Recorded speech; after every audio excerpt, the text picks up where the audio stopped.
Hiyain mo sila magsugan. Togi! Tapos na lang kayo ko. Tagal-tagal mo na ka. Hindi na kasama. Kailangan mo marayal ako yung baraha. Mag-take na nga kayo. Pero baka pera. Sige! Ayan! Sasala ko po ito pa. Wala akong pera. Korta. Isa na tayo.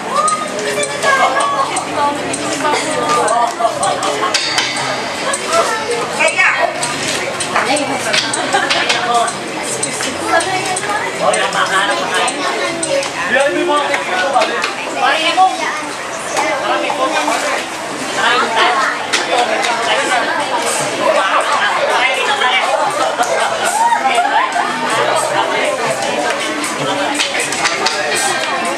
Magayin natin yan, pare. Pusin niya yan, pare, ha? Pare mo to! Oh! Tara, pare mo to! Ano ba to? Hanap dito! Ano tayo? Tara!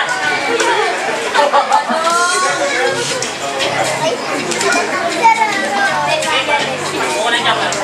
Magayin natin yan.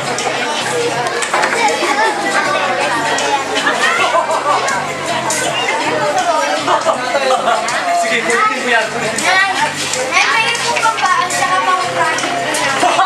Palayasin mo! Store mo yan! Sabi na tataan na nga ako eh. Ay, sige na lang. Palisin mo yan! Store mo sa iyan!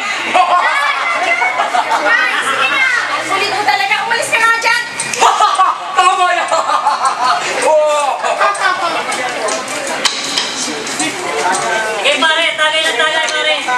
Pusin natin yan. Alam mo sa'yo, ala.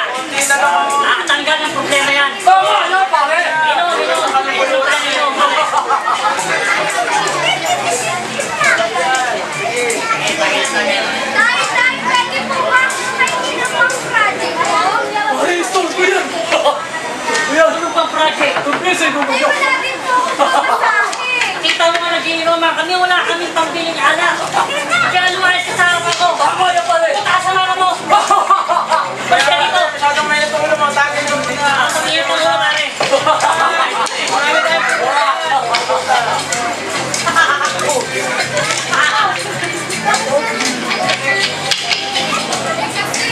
Si tatay, lagi na lang siyang ganun. Hindi niya na kami iniisip. Alam mo, ganyan na ang mga magulang ko. Nabibigyan sila. Tapos, nanay ko naman sugal na sila. Alam mo na ba? Sisihin niyo sila! Pinabayaan kayo!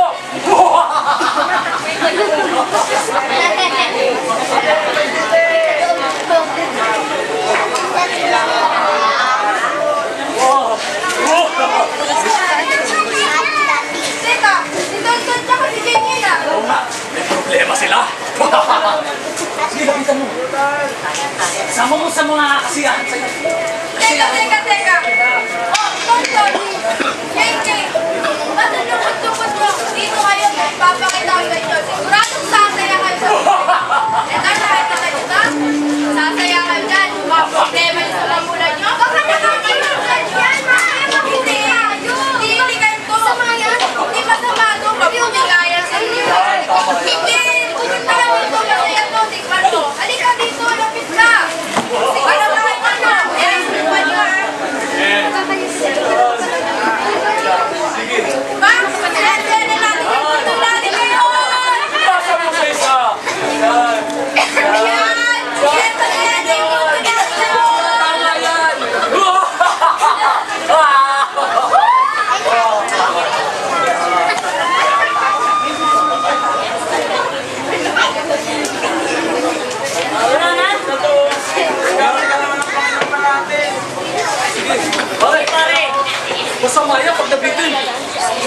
pare.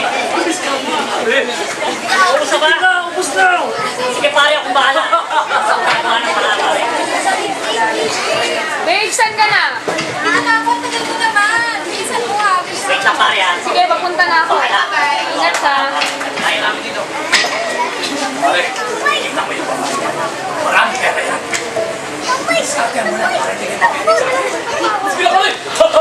Takto! Oo, ba tayo, babe? Kuya, parang ako. Babe, babe! Babe! Tumayo ka! Tomboy ka! Wala akong kailangan puti ang pera lang. Sige, tulungan mo ako. Sige, babe! Huwag ka lalakit! Wala po kaming pera. Wala po kaming pera. Lalakit! Nakakawali na po ako. Nakakawali na po. Kulang.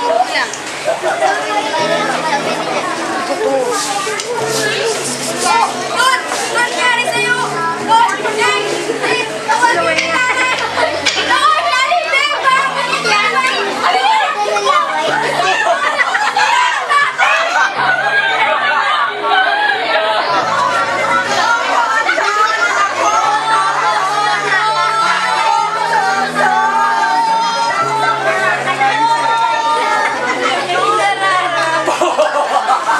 Ano?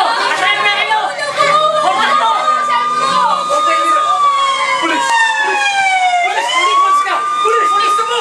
Mahuli ka! Pare! Pipita na to pare! Tumigil na yung pita! Alis kayo! Sige pare! Huli mo! Balikan mo sila pare!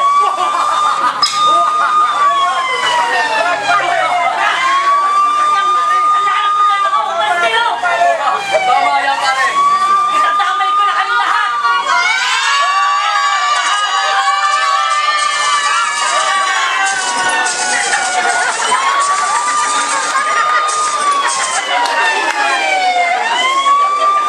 Ang mga pulis na yan! Di ako magpapahuli sa kanila!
Praise the Lord. Amen. Kaya sa oras po na ito, ihanda na po natin ang ating pong puso, ating pong isipan sa pagkikinig po ng salita ng Diyos na dadaling po sa atin ni Reverend Peter S. Obiano Jr. Palakpakan po natin ang Diyos sa kanya pong buhay.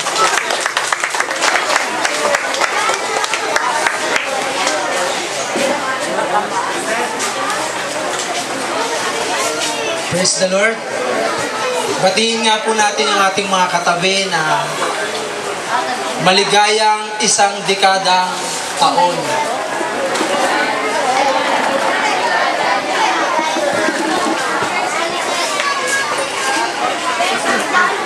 Mahina po yata. Sabihin na lang po natin sa English, mukhang mahirap sabihin yung isang dekadang taon. Happy anniversary. Parang mas maano pa yata kayo pag English ha. Alam niyo po na tunay nga na napakabuti ng ating Panginoon. Sa loob po ng 10 taon, ang Diyos po ay hindi nagkulang. Ang Diyos po ay hindi nagpabaya. Sa oras po ito, hayaan po natin na lahat po ng mga bata, pwedeng sama kayo kay Teacher Mape doon sa kabila para mabigyan kayo ng magandang upuan. Sige, lahat ng bata, magpayong tayo ha, para hindi tayo magkasakit.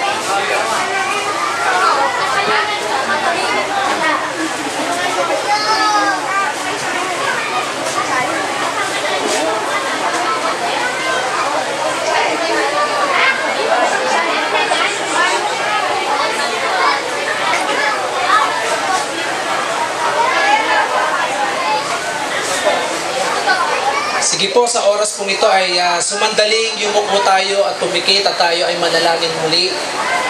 Dakilang Diyos na makapangyarihan sa lahat, sa oras pong ito kami ay muling lumalapit sa iyo. Nagpapakumbaba, Ama, sa pangalan ng aming Panginoong Jesucristo, idinadalangin po namin ang ulan, O Diyos, ay dalhin mo, Panginoon, sa lugar na nangangailangan ng ulan. Dalangin po namin, O Diyos, na sa aming kalagitnaan ay patuloy naming may silebra, Panginoon, ang iyong kadakilaan, O Diyos, ang iyong pag-ibig, Panginoon, at ang iyong pangalan ay may taas sa aming kalagitnaan. Dalangin po namin, O Diyos, na patuloy naming may sagawa ang lahat ng ito nang walang abala, Panginoon, na kung saan ang ulan ay patuloy, O Diyos, nang dalangin po namin ay patuloy na madala, Panginoon, dun sa lugar na kung saan hindi po kami maapektuhan ng ulan.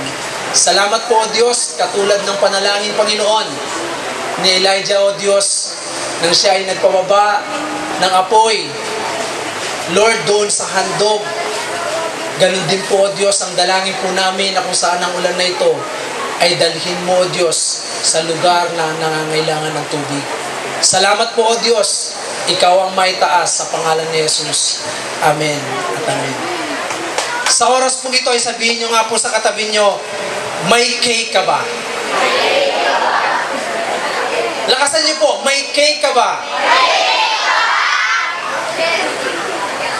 Alam niyo po ba bakit isang dekadang K ang timpo natin? At kung mapapansin po natin, itong picture na nasa harapan po natin, pansinin niyo maigi. Meron po ba kayong napapansing kakaiba? Yung po mga leaders, huwag magsasalita dahil alam ninyo kung ano yung nasa loob niyan. Lahat po ng mga hindi leaders ng church, huwag po kayong magsasalita. Meron po ba kayong napapansin sa loob nito? Sige po. Tatabi ko lang sandali. Meron po ba kayong napansin? Anong napansin nyo sa picture? Dito po, tingnan nyo ulit. Yan.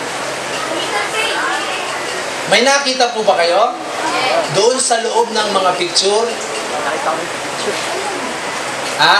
Mamaya po ay babanggitin ko po sa inyo.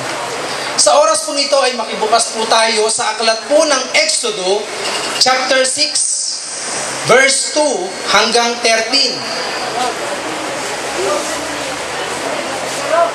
Exodo chapter 6, verse 2 hanggang 13. Babasahin ko po siya. Sinabi ng Diyos kay Moses, "Ako si Yahweh, nagpakita ako kina Abraham, Isaac at Jacob bilang makapangyarihang Diyos. Ngunit hindi ako nagpakilala sa kanila sa pangalang Yahweh. Gumawa ako ng kasunduan sa kanila at nangako akong ibibigay sa kanila ang Kanaan, ang lupaing tinirhan nila noon bilang mga dayuhan. Narinig ko ang daing ng bayang Israel na inaalipin ng mga Ehipsyo, at hindi ko nalilimutan ang ginawa kong kasunduan sa kanilang mga ninuno.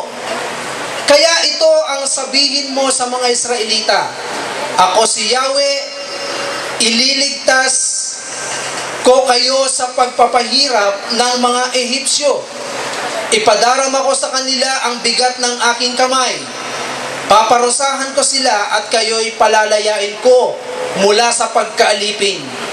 Ituturing ko kayong aking sariling bayan at ako ang magiging Diyos ninyo. At makikilala ninyong ako si Yahweh, ang inyong Diyos, ang nagligtas sa inyo sa pagpapahirap ng mga Ehipsyo. Dadalhin ko kayo sa lupaing ipinangako ko kina Abraham, Isaac at Jacob, at iyon ay ibibigay ko sa inyo. Ako si Yahweh."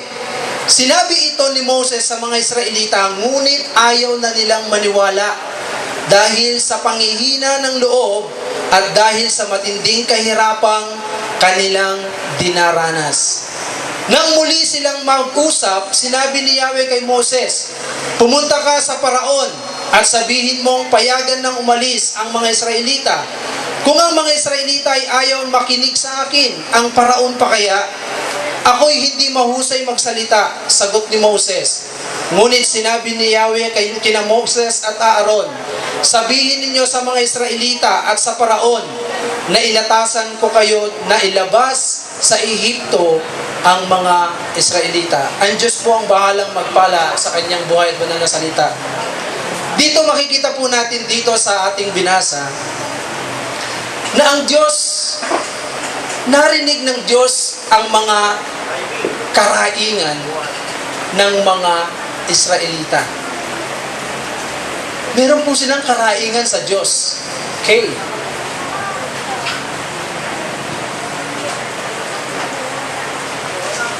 At dahil dito, mula sa langit, ang Diyos ay nakatunghay. Sapagkat ang mga Israelita, ito po ay tunay na bayan ng Diyos. At may kasunduan ang ating Panginoon sa kanilang mga ninunong si Abraham, Isaac, at Jacob. At dahil dito, makikita po natin dito, ang mga Israelitang ito ay hindi nila kilala. Okay. Kung sino ang nangako sa kanila. Hindi po nila nakikilala. Kaya nga po nung sabihin po ng Diyos kay Moses na sabihin mo sa mga Israelita ay palalayain ko sila mula sa kanilang pagkaalipin. Saan po sila naalipin? Ang Ehipsyo po ay simbolo po ng isang lugar na kung saan katakot-takot na kahirapan ang naranasan ng mga Israel. At marahil, bawat isa po sa atin ngayon ay meron pong dinaranas na katakot-takot na kahirapan sa ating mga buhay. Tingnan po natin. Dahil ang Diyos ay may kasunduan sa mga ninuno ng mga Israelita, hindi po ito nakakalimutan ng Diyos. Hindi nakakalimutan ng Diyos ang kanyang kasunduan sa mga ninuno ng mga Israelita. Kaya nga ang sabi ng ating Panginoon sa verse 6, sabi niya, ay sa verse 5, "Narinig ko ang daing ng bayang Israel na inaalipin ng mga Ehipsyo, at hindi ko nalilimutan ang ginawa kong kasunduan sa kanilang mga ninuno. Kaya ito ang sabihin mo sa mga Israelita, ako si Yahweh, ililigtas ko kayo sa pagpapahirap ng mga Ehipsyo. Ipadarama ko sa kanila ang bigat ng aking kamay, paparusahan ko sila at kayo'y palalayain ko mula sa pagkaalipin. Ituturing ko kayong aking sariling bayan at ako ang magiging Diyos ninyo at makikilala ninyong ako si Yahweh. Dito po makikita po natin ang mga Israelita hindi kilala ang Diyos. Pero sa pamamagitan po ng K ng Diyos, siya po ay nagpakilala. Ano pong K ito? Sa pamamagitan ng kanyang kapangyarihan. Ipinamalas ng Diyos sa mga Israelita kung sino siya. Makikita po natin dito, ang Israel ay naging alipin ng mga Ehipsyo ng tangkang o inutusan ng Diyos si Moses at si Aaron para ang Israel ay makalaya. Pero makikita po natin dito, hindi po kara-karaka na sila po ay makalaya. Hindi po kara-karaka na sila ay makalaya. Makikita po natin dito ang parao ay pinagmatigas ng Diyos, naging matigas ang kanyang puso para hindi makaalis ang mga Israelita. Subalit sa pamamagitan ng kapangyarihan ng Diyos, ipinamalas ng Diyos sa parao at sa mga Israelita kung sino siya. Siya po ay nagpakilala. At makikita po natin dito, si Moses, sabi niya, Panginoon, hindi ako marunong magsalita. Utal ako. Pero ang Diyos, dahil alam niya kung ano ang gagawin niya, sapagkat siya ay Diyos. Sabi niya, yung kapatid mo, si Aaron, ang gagamitin mong spokesperson. Kaya mula noon, nung lumang tipan pa, ay may mga spokesperson na. Hanggang sa kapanahunan po natin ngayon. At dito makikita po natin, 10 kababalaghan ang ipinamalas ng Diyos sa mga Israelita at taga-Ehipsyo at maging ang parao.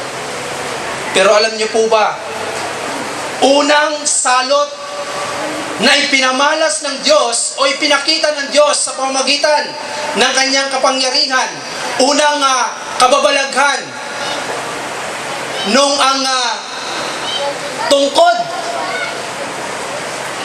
o yung tubig ay naging dugo. Ito po yung unang salot. Pero bago po ipinakita ng Diyos o ipinamalas ng Diyos ang unang salot sa mga Israel ay sa mga Ehipsyo, ay nagpakita muna ng isang kababalaghan ng Diyos para pakita na siya'y makapangyarihan. Subalit hindi po naniwala ang mga Ehipsyo, sapagkat sila man ay meron ding tinatagong karunungan. Ano po yun? Yung salamangka. Nung ibaba ni Aaron yung kanyang tungkod, yung tungkod na hawak ni Moses, ibinaba yung tungkod, naging ahas. Pero dahil meron pong tinatagong karunungan, itong parao, dun sa kanyang mga salamangkero, naglabas din po ng tungkod at ginawang ahas. Kaya parang sa tingin nila, baliwala. Hindi nila ito pinaniwalaan. Kaya nga ang Diyos sa unang salot na ipinadala ng Diyos sa mga Ehipsyo ay yung naging dugo ang tubig. Lahat ng tubig sa lugar na yon ay naging dugo. Sa verse 14 ng chapter 7, Exodus chapter 7 verse 14. Pangalawang salot naman, hindi pa rin naniwala ang paraon, naging matigas pa rin. Pangalawang salot na ipinadala ng Diyos ay yung napakaraming palaka, maraming kokak. Kokak, kokak, kokak, kokak, kokak. Talagang pinuno ng Diyos ng palaka yung kanilang mga ilog. At dahil dito, nagmakaawa ang mga Ehipsyo, pero alam niyo sa totoo lang, hindi pa rin po pinalaya ang mga Israel. At dumating po yung ikatlong salot, yung pong hinampas po yung alikabok na siyang naging niknik. Alam niyo po ba yung niknik? Nakakita na po ba kayo ng niknik? Ha?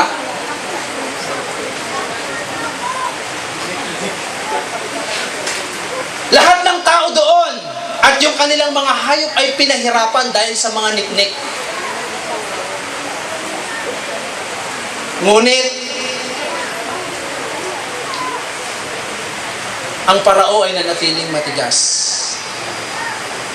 Dumating na naman ang ikaapat na salot. Dumating ang napakaraming langaw. Pero niyo yun, langawin ka ng todo-todong langaw. Sa bahay yun, isang langaw lang ang makapasok. Talagang hampas ako ng hampas, papalabas dun sa langaw. Yun po kaya ang katakot-takot na langaw na papasok.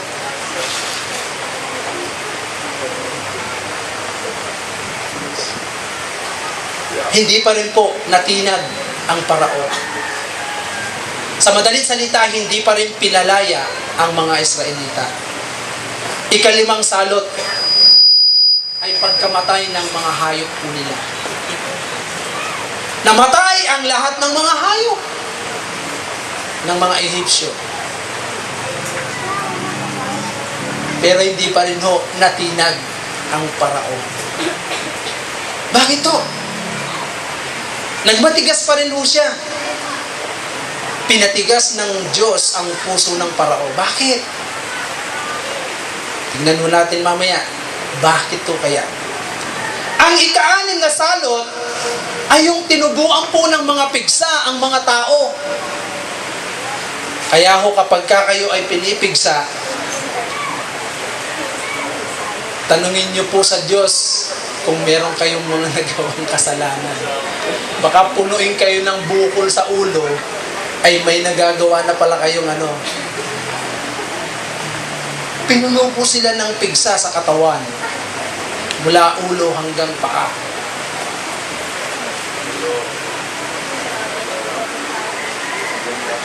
Hindi po ito natinag pa rin ang parao. Sa madaling salita, pinadalan uli ng Diyos ang ikapitong salot.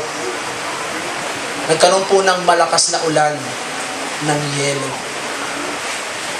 Umulan po ng malakas na ulan ng yelo. At makikita po natin dito, hindi pa rin po natinag ang puso ng parao. Nanatili pa rin ang mga Israelitang inaalipin ng mga taga-Ehipsyo. Ang ikawalong salot na pinadala ng Diyos ay yung balang. Ano po yung balang? Yung po yung mga kumakain ng mga pananim sa bukid.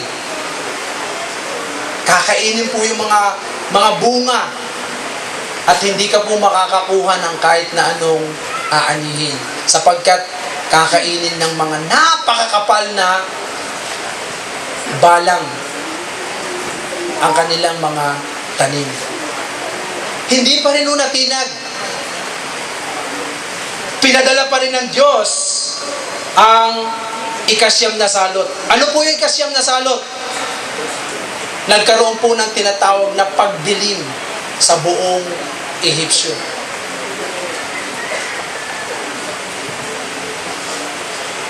Tinawag ng Paraon sa chapter 10, verse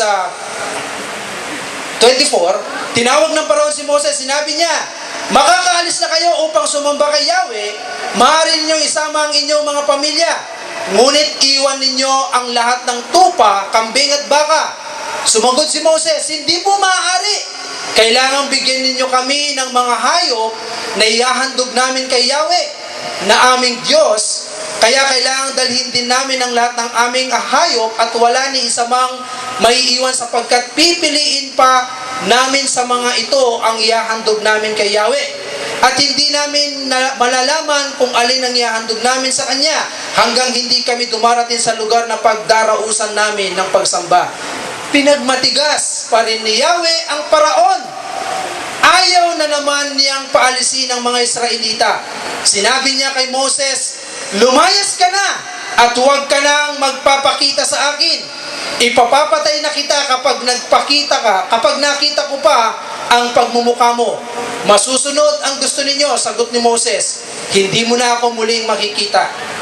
Sa madaling salita, yung ikasyam na natiling matigas pa rin sapagkat ayaw niyang ibigay yung mga ari-arian, yung mga hayop. Tingnan niyo, kapag ikaw ay isang alipin, lahat ng bagay sa buhay mo ay wala kang karapatan. Okay? Wala kang karapatan. Wala kang katarungan. Wala kang kalayaan. Sapagkat ikaw ay alipin. Sa chapter 11, sinabi ni Yahweh kay Moses, isa na lamang salot ang ipadadala ko sa paraon at sa buong Ehipto at papayagan na niya kayong umalis. Hindi lamang niya kayo papayagang umalis, ipagtatabuyan pa niya kayo. Sabihin mo sa mga Israelita, babae man o lalaki na humingi sila ng mga alahas na pilak o ginto sa kanilang mga kapitbahay. Niloob ni Yahweh na igalang ng mga Ehipsyo ang mga Israelita. Sa katunayan, si Moses ay dinakila sa buong Ehipto, maging mga tauhan ng paraon at ng buong bayan. Sinabi ni Moses sa paraon, ito ang ipinasasabi ni Yahweh, pagdating ng hating gabi, maglalakad ako sa buong Ehipto at mamamatay ang lahat ng panganay na lalaki. Mula sa anak ng magmamana ng trono ng paraon hanggang sa panganay na anak ng hamak na aliping babae na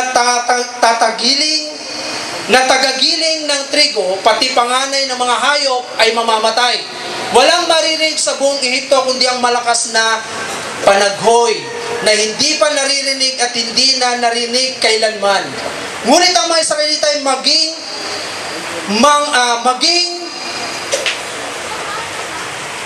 ang kanilang mga hayop ay hindi man lamang tatahulan ng aso upang kilalanin mo na may pagkakaiba ang pagtingin ni Yahweh sa mga Israelita. At sa mga Ehipsyo, lahat ng tauhan mo iluluhod sa akin at magsasabi, lumayas na kayo ng mga kababayan mo, pagkatapos nito'y aalis ako. Pagkasabi nito'y galit na iniwan ni Moses ang paraon. Sinabi ni Yahweh kay Moses, hindi ka papakinggan ng paraon kaya't gagawa pa ako ng kababalagan sa Ehipto.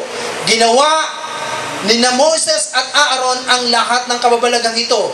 Ngunit hindi rin pumayag ang paraon na umalis ang mga Israelita. Tingnan ninyo, nanatiling matigas ang parao. Pero alam niyo po ba, sa dami ng ipinamalas ng Diyos, na kung saan mga kababalaghan na nangyari sa buong Ehipsyo, nanatili pa rin matigas ang parao. Subalit, hindi nasunod ang gusto ng parao na siya po ay manatiling matigas. Pinalaya pa rin niya ang mga Israelita. Bakit po? Sapagkat dito po nais ng Diyos na ipamalas sa buong Ehipsyo at sa mga Israelita na kung sino po si Yahweh. Sino ang Diyos ng Israel.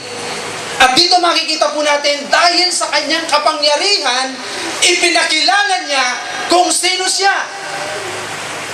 Nagpakilala ang Diyos. Kaya nga po minsan makikita nyo,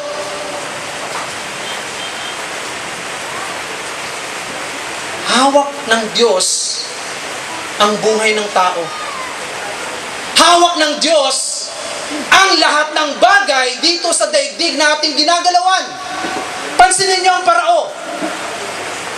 Sino ang nagpatigas ng kanyang puso? Ang parao po ba? Hindi. Ang Diyos ang nagpatigas ng kanyang puso para maipakita ang kapangyarihan ng Diyos, ang kadakilaan ng Diyos, ang kanyang kabutihan sa mga Israelita. Kaya nga dito makikita po natin dito, nang sila po ay pinalaya ng parao, mapapansin po natin dito, hindi umalis ang mga ang mga Israelita nang walang dalang kahit ano.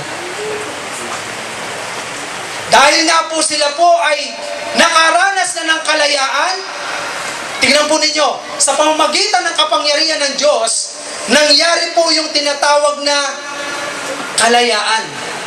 Sila po ay nakalaya doon sa pagkaalipin o kapangyarihan ng parao. Mamaya po, nais ko pong sabihin ito sa buhay po natin kung saan po tayo ay nagkakaroon ng kalayaan at kung ano po yung mga bagay na kung saan tayo po ay naalipin ito. Tingnan po natin, sila po ay nagkaroon ng kalayaan, pinalaya po sila.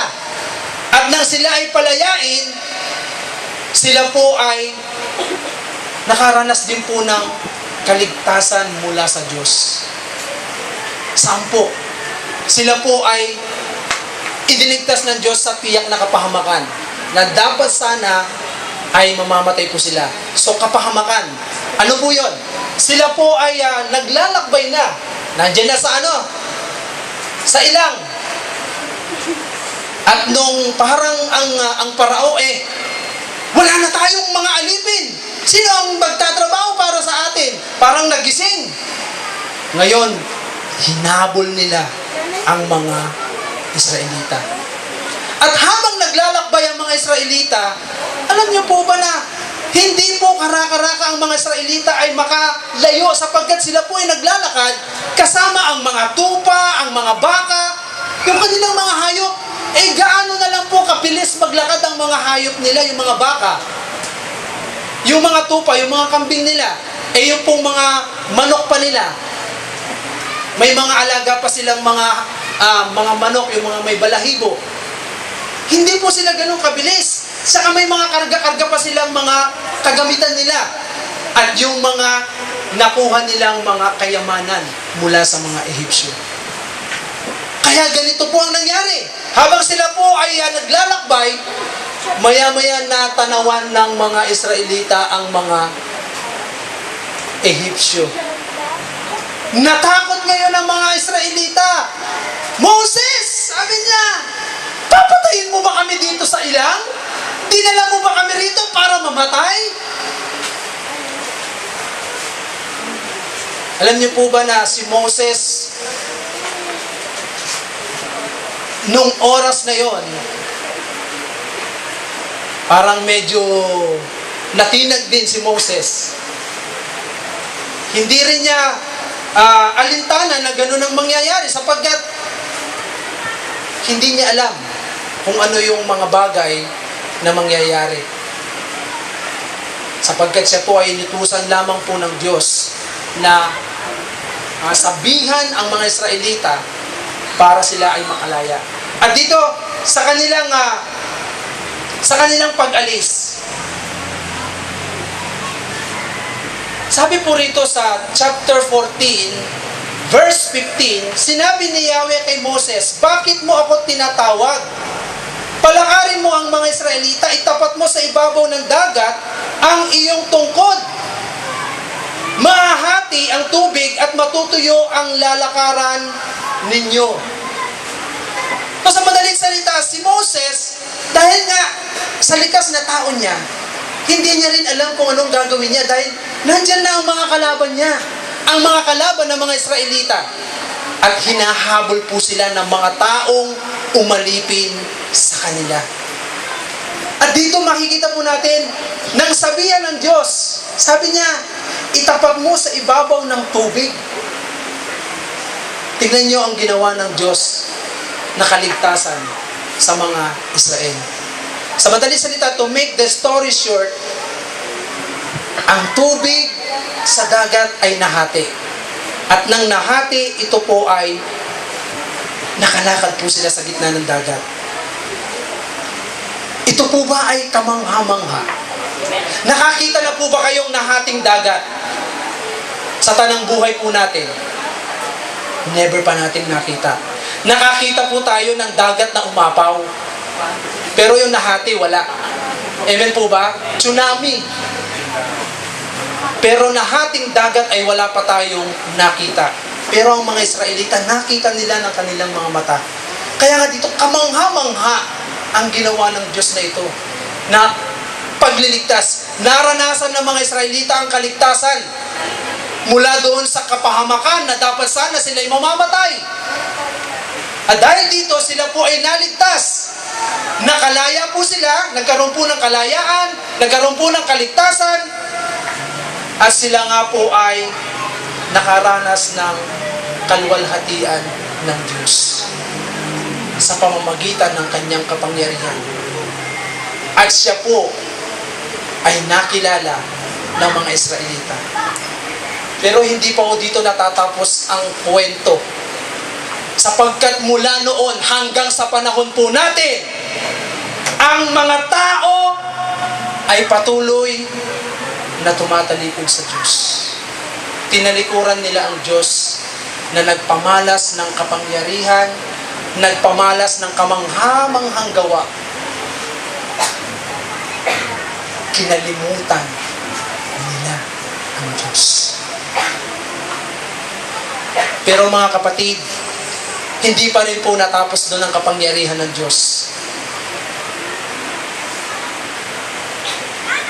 Dito ko po nais na bigyan ng diin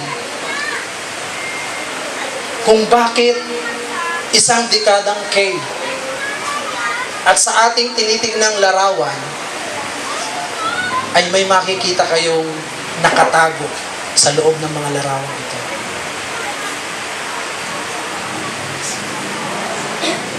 Ang Diyos ay nagpakilala sa pamamagitan ng kanyang kapangyarihan. Sa 1 Corinthians chapter 1 verse 18 to 25, tingnan po natin ang sinasabi ng banal na kasulatan. Sapagkat sa panahon po natin hanggang sa kasalukuyan, hindi natin lubos na nakikilala kung sino ang Diyos ng mga Israel, Diyos ng mga bagong tipan at hanggang sa kapanahunan po natin. Tingnan po ninyo. Sa 1 Corinthians chapter 1 verse 18, ano po ang sinasabi rito?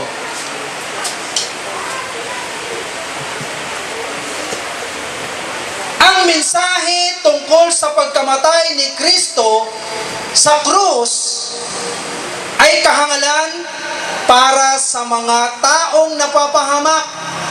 Ngunit ito'y kapangyarihan ng Diyos para sa ating mga naliligtas.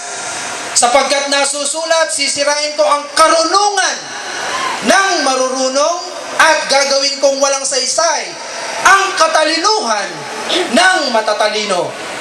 Ano ngayon ang kabuluhan ng marurunong ng mga tagapagturo ng kautusan ng mahuhusay na debatista sa kapanahunang ito? Ipinapakita ng Diyos na ang karunungan ng sanlibutan ito ay pawang kahangalan lamang sapagkat ayon sa karunungan ng Diyos, hindi niya pinahintulutang siya'y makilala ng tao sa pamamagitan ng kanilang karunungan. Sa halip, minarapat niyang iligtas ang mga nagpapasakop sa kanya sa pamamagitan ng magandang balita na aming ipinangangaral. Na sa tingin ng iba isang kahangalan, ang mga Hudyo'y humihingi ng himala bilang katunayan. Karunungan naman ang hinahanap ng mga Griego. Ngunit ang ipinangangaral namin ay si Kristo na ipinako sa krus, na para sa mga Hudyo ay isang katitisuran at para sa mga Hintil ay isang kahangalan. Subalit sa mga tinawag ng Diyos, maging Hudyo o maging Griego, si Kristo ay kapangyarihan at karunungan ng Diyos. Sapagkat ang inaakala nilang kahangalan ng Diyos ay karunungang higit pa sa karunungan ng tao. At ang inaakala nilang kahinaan ng Diyos ay kalakasang higit pa sa kalakasan ng tao. Nakita niyo po ba yung lahat ng K na meron ng tao na mas higit na meron ang Diyos sa tao? Sa pamamagitan po ng K, si Kristo, ipinamalas ng Diyos ang kanyang kapangyarihan sa pamamagitan ng kamatayan ng ating Panginoong Jesucristo sa krus ng Kalbaryo. Tingnan po ninyo, itong K na to, sa akala ng mga tao na ito po ay kahinaan ng Diyos nang si Kristo ay mamatay sa krus ng Kalbaryo, akala nila si Kristo ay walang kapangyarihan. Nang siya'y naipako ng mga Pariseo at Skriba, akala nila si Kristo ay natalo na. Akala nila si Kristo ay mahina, walang kakayahan na iligtas ang kanyang sarili sa krus ng Kalbaryo. Pero makikita po natin dito, sa pamamagitan ng krus na ito, na nabayubay ang Kristo na tagapagligtas ng tao, ipinamalas niya ang kanyang kapangyarihan. Amen po ba? Ano po ang sabi ng Colossians chapter 2, verse 15? Tignan po ninyo ang kapangyarihan ng Diyos dito. Sa pamamagitan ng kanyang kamatayan sa krus, nilupig niya ang mga pinuno at kapangyarihan ng sanlibutan. Ang mga ito'y parang mga bihag na kanyang ipinarada sa madla bilang katunayan ng kanyang pagtatagumpay. Sa madalit salita, ang ating Panginoong Jesucristo na inaakala nilang may kahinaan. Ang akala nilang karunungan ng Diyos ay kahangalan sa kanila. Pero sa pamamagitan ng kamatayan ng ating Panginoong Jesucristo, nandun po yung kapangyarihan. At ano po itong kapangyarihan na ito? Na ginawa ng Diyos, ginawa ng ating Panginoon sa pamamagitan ni Kristo. Sa Colossians chapter 1, verse 25 hanggang 15, verse 20. Sabi rito, si Kristo ang larawan ng Diyos. Pakinggan niyo pong maigi. Sapagkat mula noong unang panahon, ang mga Israelita, hindi nila kilala ang Diyos nila. At kinalimutan pa nila. Nung magpakilala ang Diyos sa kanila, nakalimutan pa nila. Pero dito po, sabi po rito, sa Colossians chapter 1, verse 15 hanggang 20, si Kristo ang larawan ng Diyos na di nakikita. Hindi po natin siya nakikita, mga kapatid. Siya po ang larawan ng Diyos na hindi nakikita. Siya ang panganay na anak at pangunahin sa lahat ng mga nilikha. Sapagkat sa pamamagitan niya ay nilikha ang lahat ng nasa langit, nasa lupa, nakikita man o hindi. Pati ang mga espiritual na kapangyarihan, paghahari, pamamahala at pamumuno, ang lahat ay nilikha ng Diyos sa pamamagitan niya at para sa Kanya. Siya ang una sa lahat at ang buong sansinukob ay nananatiling nasa kayusan sa pamamagitan niya. Siya ang ulo ng iglesia na kanyang katawan. Siya ang pasimula. Siya ang panganay na anak, ang unang binuhay mula sa mga patay, upang siya'y maging pangunahin sa lahat. Sapagkat minarapat ng Diyos na ang buo niyang kalikasan ay manatili sa anak. At sa pamamagitan ng anak, niloob ng Diyos na ang lahat ng bagay, maging sa langit o sa lupa, ay makipagkasundo sa Kanya. Pakikipagkasundo sa pamamagitan ng pag-aalay ng anak ng Kanyang dugo sa krus. Tingnan po ninyo ng maigi. Ang ating Panginoong Jesucristo, siya po yung larawan ng Diyos na hindi nakikita ng tao. Siya ang una, siya ang panganay.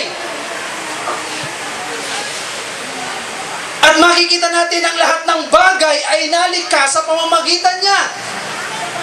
Kaya nga po sinasabi po ng John chapter 1 verse 1, sa pasimula pa'y naroon na ang naroon na ang salita. At ang salita ay kasama ng Diyos. At ang salita ay Diyos. Sino po ang tinutukoy na salita? John chapter 1 verse 14, nagkatawang tao ang salita. At nakapiling po ng mga alagad ng Diyos na siya po'y puspos ng pag-ibig, makapangyarihan, punong-puno ng kahinahunan. At makikita po natin dito yung dugo na dumanak sa kanyang katawan. Ito po ay nagpalaya sa bawat isa po sa atin. Sabi po ng Isaiah 53 verse 2 hanggang 6, ang ating Panginoon ay nabayubay sa krus ng Kalbaryo. Tingnan niyo kung ano ang ginawa ng Diyos.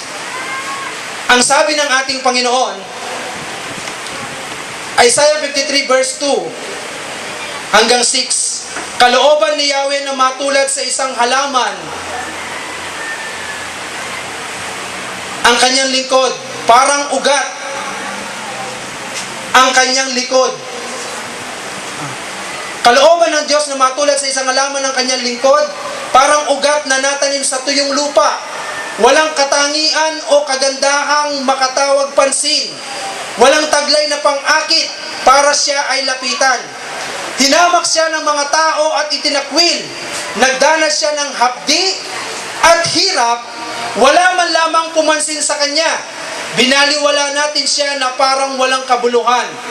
Tunay ngang inalis niya ang ating mga kahinaan, pinagaling niya ang ating mga karamdaman, subalit inakala natin ito'y parusa ng Diyos sa Kanya. Ngunit dahil sa ating mga kasalanan, kaya siya nasugatan. Siya ay binugbog dahil sa ating kasamaan. Nakita niyo po lahat ng kay natin?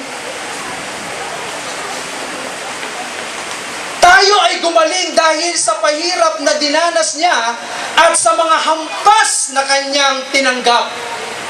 Tayong lahat ay tulad ng mga tupang naliligaw.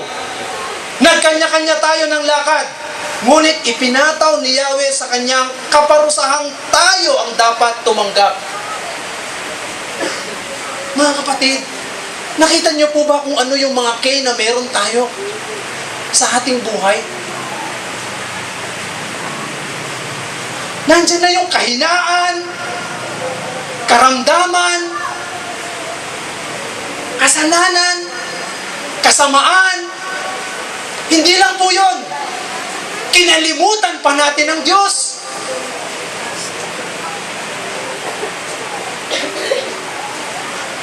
Pero tingnan po ninyo sa Philippians chapter 2, verse 6 and 11.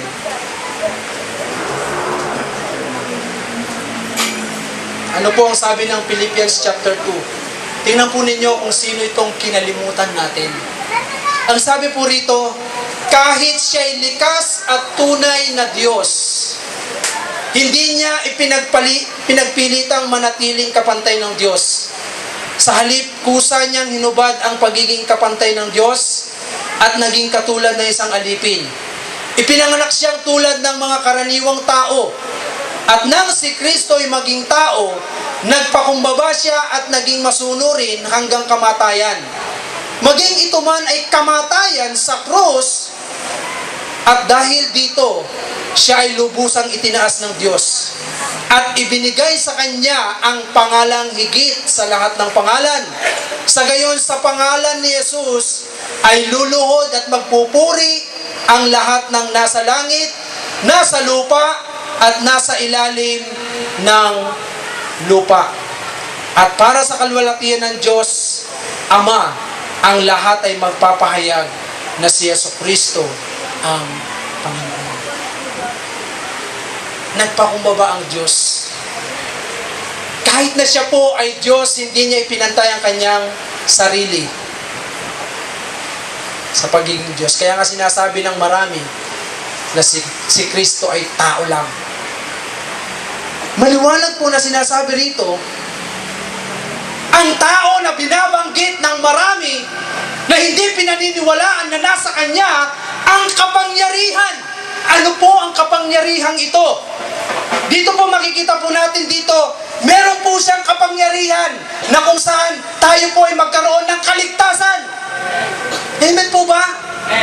Nasa Kanya ang kapangyarihan na tayo po ay magkaroon ng kaligtasan, magkaroon ng kalayaan, magkaroon ng kagalingan sa ating mga karamdaman. At ito po ang mga kagalingan na ito. Alam niyo po ba kung ano po ang mga kagalingan ito?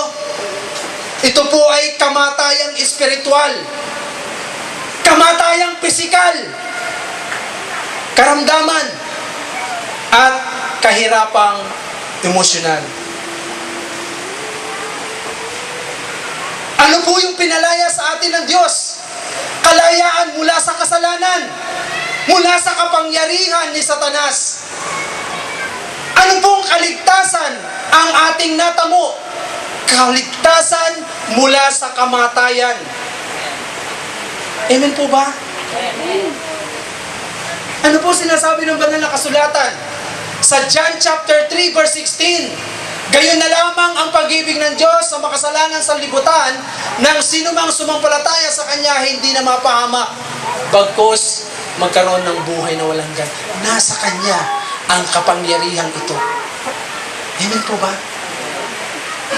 Kaya nga kung tayo po sa ating buhay ay nakaranas ng pagkaalipin, inalipin tayo ng matagal na panahon ng kahirapan, inalipin tayo ng matagal na panahon ng karamdaman, inalipin tayo ng matagal na panahon ng ating kasalanan. Dahil sa kasalanang ito, lahat ng ito ay nararanasan po natin sa ating buhay. Pero tandaan po ninyo mga minamahal na magulang, mga kapatid na narito ngayon, sa pamamagitan ng isang cave, mararanasan mo ang tunay na kalayaan.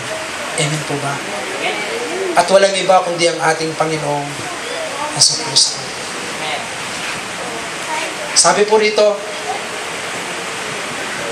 at dahil dito, siya'y lubusang itinaas ng Diyos at ibinigay sa Kanya ang pangalang higit sa lahat ng pangalan.